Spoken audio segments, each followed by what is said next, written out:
Hello everyone and welcome to Who Wore It Better, the weekly segment in which I review Raw and Smackdown back to back and try and figure out which show won for the week. First things first, I want to thank all 12 million of the people who corrected me in the Backlash review about the AJ Styles Kevin Owens confrontation. It was not, in fact, the first one-on-one meeting that they had at Backlash. No, they had a couple more before that. Thank you. I know now. Please, just in the future, if you're going to add to the comment section, read what people are saying before you add. That's my one recommendation. But I did screw up, so thank you for correcting me. Raw begins with a promo package hyping up the Extreme Rules main event, like your typical highlight thing that they usually do for commercials. And then at the very end, it's a very interesting foreshadowing, possible foreshadowing. It ends with a clip of Kurt Angle talking, saying, "It's true, it's damn," and then it gets interrupted by the Wyatt, scare, and so then it's Bray Wyatt coming out. I think it's very interesting because, we recall a couple of weeks ago when Kurt Angle was making a speech and he was interrupted by Bray Wyatt after the shakeup. So this is the second time now where Bray Wyatt has interrupted Kurt Angle in some form or fashion. Is this going to lead to an in-ring match down the line? Who knows for sure, but it's very interesting. Coincidence that's the case. So Wyatt comes out, he actually gets the crowd hyped up, telling people to stand up for me, because only I can slay the beast and only I can win at Extreme Rules. And then it almost feels like a face promo, the way he delivered it. He runs down his 4 Extreme Rules opponents, he gets to Roman Reigns, who comes out to interrupt him to a sea of boos. Both of them iterate that only they can beat Brock Lesnar for the championship. There's a stare down. Kurt Angle comes out and makes a match between the two right then and there. So after the break, the match begins. It doesn't go very far though, because out comes Smojo. And here's this weird point where he just stands in the ring and looks around to see who he's going to beat up first. He ultimately hits Roman first and the match is thrown out. But in a case like that, where he's just standing there, and this is a thing I noticed in SmackDown too, I wish referees could get a little more physically involved and say, "What are you doing here?" Well, the ref just kind of stand there going, I don't know. Why can't the referees have more of an authority? If you want referees in wrestling to be taken seriously, and I know that's kind of an oxymoron, but why not have them actually try and exert some authority and say, "Hey man, you can't be in here, get out." He's just behind him, his face to the hard cam going, "No, don't do that." And we see that a lot, but just this week I noticed that a lot between both shows. So anyway, Joe beats up Roman Reigns first, then he beats up Bray Wyatt a bit, puts him in a coquina clutch, then Seth Rollins comes out, Rollins and Reigns clean house, there's a stare down, and then I think the pay-per-view theme just plays by itself, just this awkward moment between the four of them, no one else's music plays. So then Angle makes a main event match for later in the night. It's going to be Rollins and Reigns taking on Wyatt and Joe, and he says, "I can't wait to see who gets along best." Okay, it's a weird way of wording it. Then Elias Sampson comes in playing his guitar. Angle makes a match for him to make his in-ring debut against Dean Ambrose later. Cruiserweight time, Akira Tozawa takes on Daivari, and this match was really weird. It's just to set up the Brian Kendrick Tozawa match for 205 Live, and the way they did this was very interesting, because we have Brian Kendrick joining us backstage to watch the match and give us his critique and commentary. Would it have killed him just to come out and do commentary, instead of being backstage and stand awkwardly by the TV and every once in a while look out to the camera and make general platitudes about Tozawa during this 2-minute match? It was literally nothing happened in this match. They said before the match begins, they do establish Kendrick is there backstage. He says some words. They go to the match. Nothing happens at this point. It's they're doing the opening sequence and there's a shoulder tackle. And Cole goes, "Oh, Brian, what do you think about Tozawa in this match so far?" Nothing's happened. What do you mean? What is he going to say? So Kendrick says something again, goes back, and by the end of this match, it's already over. Tozawa hits Daivari with a big senton for the top rope, which looked devastating. And then Kendrick says some words at the end. "I'm going to beat Tozawa at 205 Live." What was the point of any of that blocking in that format? That was just so weird. Up next, Elias Sampson makes his in-ring main roster debut against Dean Ambrose. We've been seeing Elias for weeks in the shadows, in the crowd, in the background, playing in the background backstage, playing his guitar. So this is nice to finally see him get noticed by Kurt Angle, and this match is made. Sampson looks really good in this match. I kind of expected kind of a squash match by Dean, but that was not the case. Actually, there's a really cool spot near the end where Dean is going from the top rope, for his elbow or attack or something, and Sampson just lifts his leg and hits him with the flying knee. Really cool move, looks really stiff, and then there's double down. Miz, who was on commentary during this match, just runs out, and it's so weird how they did this. It's almost exactly identical to what happened in the earlier match with Reigns and Wyatt, where the Miz runs out, gets in the ring, looks around for a bit, and then he attacks Elias Sampson so that Dean Ambrose loses via disqualification. It's playing in their whole match at Extreme Rules, where Dean can't be DQ'd or he'll lose the title. But it's so weird that they would have those matches and those endings of those matches blocked so similarly between Reigns and Wyatt with Joe running in, and then Ambrose and Samson with Miz running in. It was almost the exact same thing, almost the exact same finish. Didn't care for that at all. Dean gets up and looks to attack the Miz, but Elias hits Dean with the swinging neck breaker. So all in all, even though Elias, it was kind of a disqualification win, he's still standing tall at the end. He looks good. He laid out the good guy with his finisher. I think it was a good first look for Samson. I mean, short of getting a clean win on somebody, this is probably as best a first look in the ring as you can get. I thought he looked good in the ring anyway throughout the match. So, points for Samson here. Enzo's found beaten down by a mystery assailant. How many times have we seen this happen to Enzo before, where he's just found laying somewhere, getting beaten up, either backstage or in the ring? How many times have we seen where it's he's going out to the ring, he gets beat up before the match begins? How many times have we seen him get beat up backstage? He's always played up to be this punching bag, this victim. I don't know if it's just a way to cover up the fact that, they don't like him wrestling that much or what, but it's just so weird and repetitive to see him get put in this role. Anyways, now there's the mystery of who beat up Enzo. And I was thinking at first it was Cass, but he's going to end up being Cass down the line. But actually, if you look at one of the I'm not going to spoil anything, but if you look at one of the backstage segments, you might see the possible assailants in the background somewhere. I won't give anything away, but there's your clue. Finn Balor comes out to wrestle Carl Anderson, but before he does, he has a quick promo talking about Extreme Rules, and he's going to run down his opponents. But then he's interrupted by Paul Heyman. Nice to see him. He comes out and he runs down all 5 people in the Extreme Rules match. It sounds very similar to when Bray Wyatt did the very same thing at the top of the show. Anyway, Heyman spends a lot of time putting Balor over, saying you're the strongest competitor. We'd love to see a match between Finn Balor and Brock Lesnar. He wishes Finn Balor good luck. It's very curious that he's treating Finn Balor with such respect, a level of respect almost greater than what Heyman gave Goldberg, which I thought was interesting. So, they shake hands, and Finn says, I will win the title after I win at Extreme Rules. And so then Anderson comes out and the match begins. I was very happy when the announcers, albeit very briefly, mentioned the history that Balor and Anderson actually have in Japan. Of course, they were part of the Bullet Club together. Great match between these two. I think it was one of the better ones of the night. There was a great point when Anderson's at the top turnbuckle, yells, come on, Balor, and he's immediately kicked in the head. He was taunting him and immediately pays for it. I thought it was just kind of a funny moment. Near the end, Balor does a big dive to Anderson and Gallows together on the outside. He brings Anderson back in the ring, hits him with a coup de grace to win the match. And yes, I know I'm saying it wrong. Watch a Looney Tunes cartoon every now and then. There you go. Finn Balor wins. Alicia Fox takes on Sasha Banks in the rubber match between these two. Alicia Fox still gets no entrance. She only beat the former Raw Women's Champion last week on Raw. Give her some credit. Anyway, earlier in the match, Noam Dar distracts Sasha Banks by doing her little dance on the outside. That lets Alicia get the upper hand for a moment, but she is ultimately defeated when Sasha hits Alicia with the dual knees in the corner to win the match. She's won 2 out of 3 now, so she's kind of the overall victor here. But interesting moment at the end when she slaps Noam Dar in the middle of the ring, and then she gets attacked from behind by Alicia, hit with the axe kick. So Alicia and Noam Dar are standing tall. Does this mean we're going to see more of the two? Does this mean we're going to see some kind of a quasi-push for Alicia after this point? Or is this just the end of the thing and Alicia gets the last laugh, and who knows what's happening to Sasha next? Who really knows? The next block of programming on Raw was all promos. There was no wrestling, just all promos and stuff. Some better than others. In particular, I want to talk about the Goldust promo. His first promo as a newly minted heel after having jumped Archer and beat him up last week. Very cool, very reminiscent of the old promos he used to cut when he was more dark and sinister and androgynous and everything. Even his face paint had a bit of a throwback element to his original face paint style. This great stuff the movie references again, I am back in the director's chair and I will choose and control when and how my film will end. Very prophetic words. Does this mean this is kind of like a harbinger to his last run? Is this his last feud? Will he control when his film will end? Very interesting stuff, but I love this promo. Gave me chills. I'm actually researching Goldust for an upcoming video, and you'll see in a little bit what I'm talking about in a couple weeks. But just to have to watch those old promos and then see this other one, they were almost very similar, and so it's really cool to see Goldust in 2017 go back to that style. Gold star for this segment. Matt Hardy and Sheamus in singles action with ramifications toward the tag title match at Extreme Rules. The winner of this match, their team will choose the stipulation for their match at the pay-per-view. Michael Cole has a very hard time saying the phrase, pick a stipulation. stipulation at one point. If you'll go back and watch it, you'll see what I mean.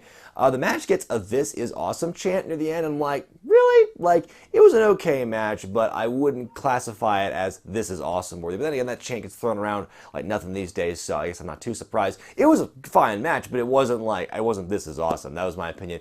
Matt ducks a brogue kick. At least he didn't like whiff it this time, and he rolls out of the ring. Jeff dives onto Cesaro. Matt hits the twist of fate to win the match, and then at the top of the ramp, they cut a promo to say what the stipulation is going to be. And again, he's teasing the whole broken thing when he goes, "Yes," and he says it's going to be a steel cage match. I feel like they've wasted the Hardys' potential since coming back to Raw because, you know, they were the hottest act on Impact by the time they left with the broken gimmick. And, you know, as far as the whole legality and the legal mucky-muck of trying to get the name back, and you hear the head of Anthem now saying that WWE doesn't care about the gimmick, they don't want to do the gimmick. I don't know if that's exactly true, but it's just weird that now they're just like, yeah, they're just, you know, part of the window dressing now on Raw. Like, their impact from their big return at WrestleMania has been kind of, you know, died down. I mean, it's been a couple of months, and now it's just the Hardys are there. They're not really getting a chance to talk much, and when they do, it's like Matt kind of occasionally peppers in the broken stuff now and again. But it's, you know, I wish they did something more with Matt here and the Hardys in general. Alexa Bliss taking on Mickie James in singles action. Not much to say in particular about this match. Mickie does hit Alexa with some great cross-face blows earlier in the match, but by the end, Alexa hits just a stiff-looking right hand or a right forearm to Mickie James, hits her with the DDT, and wins. I like the fact that the DDT is now Alexa's finisher. I think that it's good to, you know, help make it mean something, even though in the same night we saw a DDT and it did not end somebody. So maybe for the ladies, you know, DDT could put somebody away. I don't know. It's really weird. Alexa gets the kendo stick out from under the ring. The second week in a row, she's like looked and like it's not been in the first place she looked under the ring for the kendo stick. I don't know if somebody's ribbing her or what, but, you know, she looks, she grabs the kendo stick, and she just like swings to the fences and decks Mickie James to the back. Bayley comes out to make the save, steals the kendo stick from Alexa and kind of taunts her with it. Alexa's backing off, she's begging off, and she powders while Bayley stands tall. Now, here's my thought on this. Obviously, they're not going to have Bayley hit Alexa just yet. They're going to wait until the pay-per-view for her to get extreme and finally whomp Alexa with the kendo stick. But wouldn't it mean a lot more in this moment if Bayley actually like swung for Alexa instead of just standing there and going, "Yeah, I have a kendo stick now"? Wouldn't it have meant so much more if she actually swung for the fences with Alexa and like she ducks and gets out of the way? I think it would have meant so much more because it shows that even though she didn't hit Alexa, which again we'll see the payoff for at the pay-per-view, it would have meant so much more to me if she actually went for it to show she can get extreme. She's proving Alexa wrong, you know, because the whole crux has been Bayley can't get extreme. Well, here's Alexa swinging for your head. You know, I think that'd be cool to have that moment. Maybe they'll say that for next week. I don't know, but I think her to stand there with a stick could have been a bit stronger, but Bayley looks stands tall at the end. Main event time as Roman Reigns and Seth Rollins take on Bray Wyatt and Samoa Joe. Bray Wyatt comes out first, and then Seth Rollins' music plays, which is confusing. Then it immediately switches over to Samoa Joe, because that's his partner. He comes out, and then the announcers try and, you know, cover that up by saying, "Mind games by Bray Wyatt," as if Bray has any control over that. Roman takes all the heat in this match. He makes the hot tag to Seth, who's a house of fire. He works really fast in this hot tag, going all over the place. He manages to block a double superplex attempt by the heels and hits him with a double crossbody, which is great. Roman inadvertently decks Rollins. He goes for the Superman punch, but the heel ducks. I forget if it was Joe or Bray at this point. He ducks, and so Roman pulls the Superman punch back a bit, but he still collides with Rollins, and Rollins is all pissed, like, "What the hell, man? We're supposed to be teammates." As if Roman intentionally hit Seth Rollins. In the commotion, Roman is pulled out of the ring by Bray Wyatt. He's hit with Sister Abby on the floor. Joe puts the coquina clutch on Rollins, who passes out from the hold. The heels win. They have an awkward stare down because they're still, you know, they're not friends still, but they won the match, so it's like they're still going to fight each other at Extreme Rules. So there's that element of lack of trust there still, especially because, you know, Joe put Wyatt the coquina clutch at the beginning of the show. We then cut to a very poorly acted backstage bit between Kurt Angle and Finn Balor. They're watching the match, and Balor says he wants a match between one of those guys. Angle says, "No, you're going to go against two of those guys. You're going to go against Joe and Bray in the triple threat next week. And also next week, Rollins versus Reigns in singles action." Angle goes, "Damn, I'm a good GM." It's just such a cheesy ending to the show. It's good they're setting up these matches, but the same time, just the acting between these two was so bad and so forced and so unnatural. SmackDown time. The show opens up with Jinder Mahal coming to the arena with a massive police escort. Shane McMahon then comes out to the ring and announces a couple of things to do with Money in the Bank. First, he says that Jinder Mahal and Randy Orton will have their rematch for the title there at Money in the Bank. Where the hell's Rusev and all this? I do remember him saying he wanted a championship match at Money in the Bank, and I guess now he's not, I don't know. Anyway, he then announces the participants for the Money in the Bank ladder match, the 5 people, and at first I'm like, 5? What's with their obsession with 5 goddamn people? So AJ Styles, Baron Corbin, Sami Zayn, Dolph Ziggler all come out.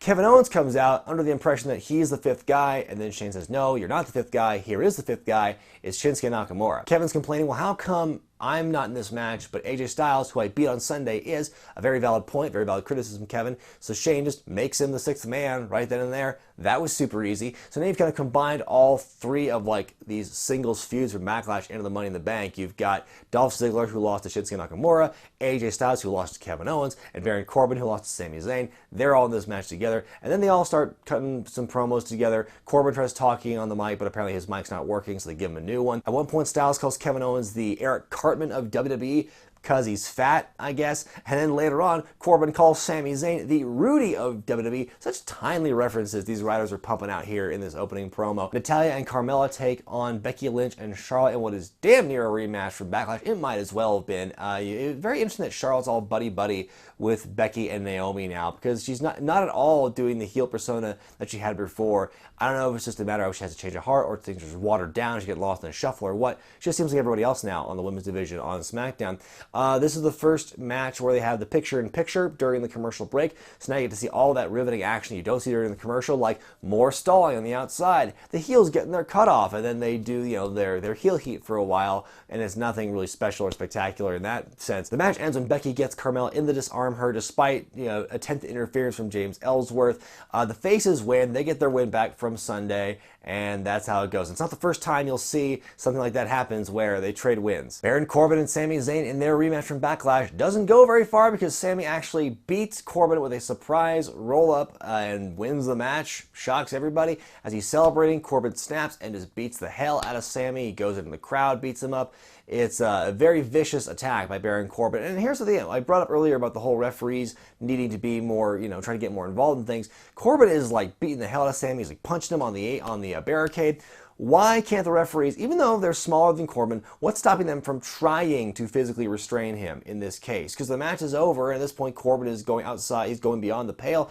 I just don't get why they wouldn't try and assert themselves more as officials in WWE. It just seems very weird. Anyway, stretcher job for Sami Zayn. He's rolled out, so we'll see where this goes. Fashion Files time, and what they're billing is what could be the final Fashion File. And I love how they have the whole setup like, you know, Toledo Fashion Department, Toledo, Ohio, the same establishing shot that they've used for like the outside of the police precinct, and it's just Shane McMahon's office. Like, they just don't care, and that's what makes it funny, is like it's clearly not, you know, in Toledo or clearly not in a police office. It's just like it's in Shane McMahon's office. They bring everything in there. That was hilarious. And so Breezango are turning in their badges and their squirt guns, and Shane goes, no, you guys belong here. You guys have proven your worth. So you have singles matches against Jimmy and Jey Uso. The case is back on. They get all their stuff. Fandango grabs a donut, and they have their matches later on. Jinder Mahal has his big Punjabi celebration. First, great performance by the drummers and the dancers at the beginning. They get a big pop, and then Jinder Mahal is immediately booed, making his way out to the ring.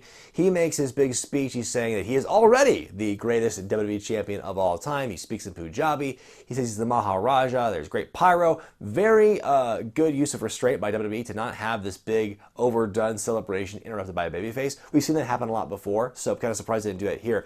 And boy, I have gotten some divisive comments on my Backlash review about Jinder winning the championship. I'm still on board with Jinder winning. And I get why people are mad, but man, some of this hatred, some of these comments, like this is the death knell of WWE, this is the death knell of the champion, the worst thing that's ever happened to the WWE championship ever, blah, blah. And people are just so mad about this, and I don't really get, I mean, part of me does, because yeah, Jinder was a jobber before he got the push. I get that. But you know, there have been other examples of kind of out of nowhere champions, and it worked out fine. I bring up JBL all the time when I talk about this, but people go, well, JBL wasn't a jobber. Okay, well, yeah, he wasn't losing all his matches, but he wasn't really killing it either. He was just like kind of lingering in the lower to mid card and hanging out with Farouk for a bit. He was beating like Akio and Sakota and Johnny Stamboli and, you know, Shelton Benjamin and, you know, Rikishi and Sky 2 Hottie. Ooh, big names he's been beating on his way to becoming JBL. You know, oh, well, he had championships. He was a tag team champion and a hardcore champion. Yeah, in an era where everyone was a tag team champion. and a hardcore champion. Didn't mean much in the grand scheme of things. Jinder's the worst champion ever because he's a jobber. You know what? When Bray Wyatt won the title, he was not looking so good either, and nobody complained about that. And people are going to say, oh, well, Bray Wyatt, we like him, and he's a good character, and he actually won some matches. Yeah, but did Bray Wyatt win any damn feuds? Not really. Like, he was never a good closer in his feuds. He talks a lot of shit, he says a lot of cryptic stuff, and he ultimately gets beat. That's like all he did. You know, and he won some matches, but he still, in the grand scheme of things, was kind of a loser. You know, he was the closest thing to a jobber that you could get without actually jobbing all your matches like Jinder was. So I don't get why people are fawning over Bray Wyatt as champion and condemning Jinder Mahal. It doesn't make any sense. And, you know, here's what the reaction that people have given me. Like, well, you know, Bray Wyatt, he earned the championship, which makes me so mad because, first of all, wrestling is not now, nor has it ever been, a meritocracy. I've said that before in this show. I'll say it again. You know, whether or not you've earned something is kind of irrelevant in pro wrestling, especially in WWE. Second of all, how do you know Jinder Mahal has not earned anything? I mean, you're saying he hasn't put in the miles? You're saying he hasn't put in the effort, hadn't paid his dues? Keep in mind, Bray Wyatt, who is a third-generation wrestler, and everyone condemns Orton for, you know, he never had to work for anything. Bray Wyatt's a third-generation wrestler. Jinder Mahal he paid his dues too. I don't get just the logistical and mental gymnastics from fans to decry Jinder Mahal, yet praise Bray Wyatt and JBL for the same stuff. Makes no sense to me. Yes, Jinder Mahal was a jobber before he got pushed, but he's not jobbing now, is he? And, you know, I think it's just a thing where it's like, he's a heel champion, he's designed to get heat, he's designed to get people to hate him. Jinder is a heel, he's got goons to help him win his matches. It's fine. I don't get why people are so mad about this. Bob Backlund in, like, 94 when he won that brought a lot of prestige to the belt, didn't it? He was had for 2 days where he lost it to Diesel, who, by the way, Diesel, lowest drawing champion of all time. So, yeah, I don't get why people are so mad about Jinder Mahal in the grand scheme of things, in case you can't tell from what I'm saying here. Very entertaining couple of segments here. You've got Jey Uso taking on Tyler Breeze in singles action. The match doesn't go very far because very early on, Jey gets on the mic and says, we already beat you guys on Sunday, man. And as that's happening, Fandango distracts Jey with the squirt gun, as referenced to earlier in the Fashion Files skit. So he's distracted. Tyler rolls him up to win the match. You see, squirt guns work. Spray bottles work, I'm telling you. They immediately go to the second half of this exchange where it's Jimmy Uso taking on Fandango. Tyler Breeze distracts the stunt granny wig that allows Fandango to also win with a quick schoolboy. So now 3 of your matches on tonight's show have ended with quick surprise schoolboy finishes. I think that the impact of Sami Zayn's schoolboy finish would have meant a lot more if Breezango didn't do the same thing, and vice versa. I think Breezango, their fluke wins could have been a lot more impactful if Sami didn't do the exact same thing earlier in the night. Very confusing why they booked this. Breezango talks their way into a rematch for the tag titles right then and there. It's the night of rematches, folks. This match was a quick, entertaining match. Double super kick to both members of Breezango. Jimmy is going for a splash on the top rope. He is caught with the knees by Fandango, and you think he's rolling him up. You think that's going to be it? No, it's a kick out. There's a blind tag to Jey. Fandango does not see it. He hits the last dance onto Jimmy, but Jey is in the opposite corner and splashes Fandango to win the match and retain the belt. It's a very quick match, but it was entertaining. Couple of segments. If you just look at it in the whole between the singles matches going into the tag match, I think it was a good couple of segments here. There's a backstage bit in Shane McMahon's office in which Natalya, Becky Lynch, Tamina, Charlotte, and Carmella all want a shot at Naomi's Women's Championship. You've got the welcoming committee already kind of infighting. You know, you just won at the pay-per-view against the Faces, and you have one tag team loss, and now you're already come apart at the seams. Shane makes a fatal 5-way elimination match for next week to determine number 1 contender. Yay, 5 ways. We're so lazy. We love the number 5. Main event time is AJ Styles and Shinsuke Nakamura team up to take on Kevin Owens and Dolph Ziggler. This match was of the main event matches on Raw and SmackDown featuring all singles competitors. I think this was the better one. I think it was more drawn out, told a better story. I did think it was weird that Shinsuke took a lot of the heat. You know, I was saying, oh boy, Shinsuke's taking all the heat here. That means AJ is getting the hot tag. Wouldn't you want that to be the other way around? And then I realized, oh, here's how they get around that. They had 2 hot tags. So first, Shinsuke hot tags as AJ. He gets his shit in. And then later on, Styles is getting his heat. People are beating on him. And then he hot tags to Shinsuke. Great ending sequence here where Shinsuke goes for the Kinshasa onto Dolph Ziggler. Kevin Owens cuts him off. AJ Pele's Kevin Owens goes for the Styles Clash on Kevin Owens. He gets super kicked by Dolph Ziggler. Shinsuke drop kicks Dolph Ziggler out of the ring. Kinshasa onto Kevin Owens to win the match. So the faces win. And much like on Raw with Extreme Rules, you have this stare down between Shinsuke and AJ. They're looking up at the briefcase and they're looking at each other as the show ends. And that is how SmackDown wraps up, with the stare down. And you kind of get a preview of what the conclusion of Money in the Bank the ladder match at least, could look like. Time now for me to decide who won for the week, Raw or SmackDown. And neither show really wowed me, and for SmackDown it's especially disappointing because they came off this big pay-per-view, which I think I'm in the minority here, actually was a fan of, and so both shows to me were just so similar in the way they were booked. I think ultimately I am going to go with SmackDown on this one because on the whole it was a more exciting show. Raw dragged more. It was a longer show. There was more boring parts. So yeah, I'm going to give SmackDown the win here. Let me tell you what I liked about Raw first. I enjoyed Elias Sampson's debut, even though it wasn't a decisive pinfall victory. At least it's a new guy getting a good look, wrestling one of the top guys in the brand. He stands tall at the end after hitting Dean Ambrose with his swinging neck breaker. So yay to that. I loved the Goldust promo. Again, such a great throwback to when Goldust was originally there. Even the face paint was a throwback. It was great. Balor versus Anderson was one of the stronger matches of the night. The main event was good, although not as good as the main event on SmackDown, and I'll get to that. I think the cons with Raw this week were the repetitive promos as it relates to the Fatal 5-Way. Bray Wyatt, Finn Balor, Paul Heyman, all saying pretty much the same thing, and that got really repetitive after a while. The whole Cruiserweight stuff between both bits on Raw on Monday were super weird. First of all, that bizarre blocking with Brian Kendrick backstage, and again, the 2-minute match, that bit with Kendrick backstage could have worked if the match were a bit longer. Again, it would have been so much easier if you had Kendrick on the outside doing commentary live at ringside, but whatever. And then the stuff with Austin Aries. The build with Aries and Neville now is a submission match, and clearly they've been working the leg, but Neville's finisher is a submission for the arms and shoulders, so what's the deal with that? Why would they do that? Why couldn't Neville just adopt a submission for this one?